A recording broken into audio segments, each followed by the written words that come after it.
Hi, I'm Anna Holsley, and I'm sitting here with Chester Whitmore, a world-class dancer, choreographer, band leader, mentor. Is there anything you haven't done? I'm trying to find that out right now. Wow.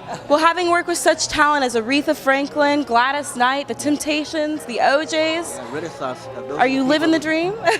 Yes, that was something that came up by accident. I always admired it, but I never did picture myself.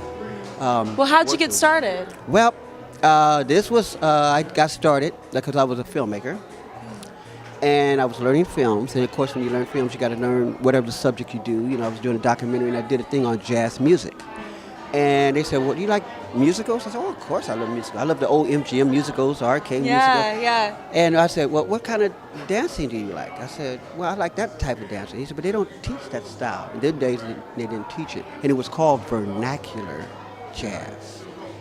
And it was mostly modern, ballet, contemporary. That was very strong.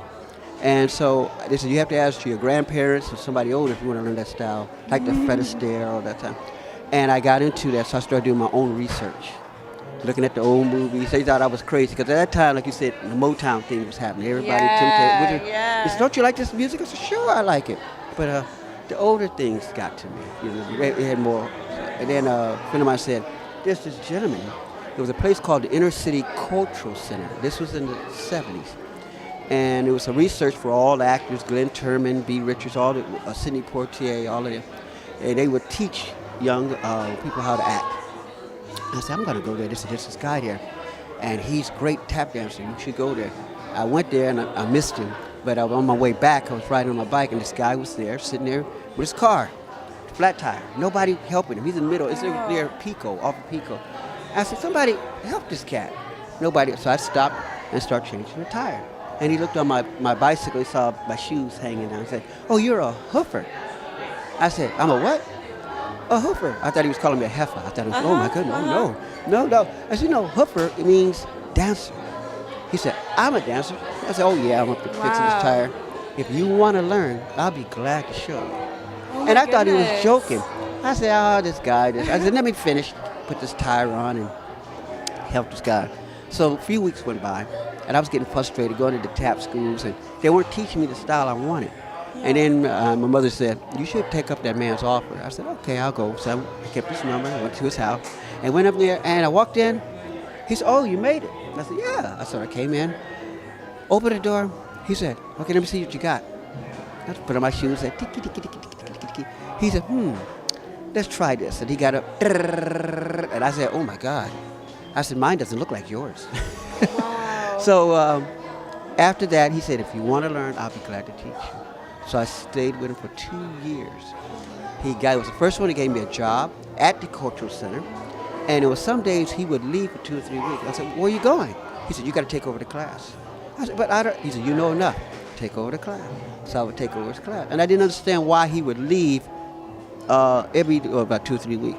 Later one night, it was 3:30 in the morning. I turned on, and this is musical. It was Bill Robinson, Lena Horne, Fats Waller. I mean, it was all black cast. And in them days, you got to remember, you don't see black music. And I'm going, wow, black people on TV. Oh my God! You know, I said, this is cool. So I told everybody, I said, you're dreaming. And I kept on telling people. So I went to tell my teacher. I saw this musical with all these guys, and this guy to go, howdy, howdy, howdy, ho, howdy, howdy, howdy, cap, cap. And he said, wait a minute, let me show you something. And he pulled out some 8x10 flyers. And some photographs. He said, was he the guys? I said, yeah, because it was at the end, these two guys would jump off these steps and do the splits. Kataya, kataya, kataya. And I'm going, oh my God. And I looked at the picture and said, that's you. He said, oh yeah. And I didn't know it. And his name was Fayard Nicholas of the Nicholas Brothers. Wow. And he was the one that got me started. He introduced me to a gentleman named Clarence Landry, which taught me another form of tapping, which was called double time rhythm. Fayard showed me the finesse. He said, because a lot of the dancers today, they're great tappers and dancing, but they don't study the finesse, the form. Yeah, I noticed that. There's so much fluidity in his motion. And that's why I tried to keep that going. Yeah. And so thank you so much for your time, and I really enjoyed watching you today. It was so entertaining. Thank you.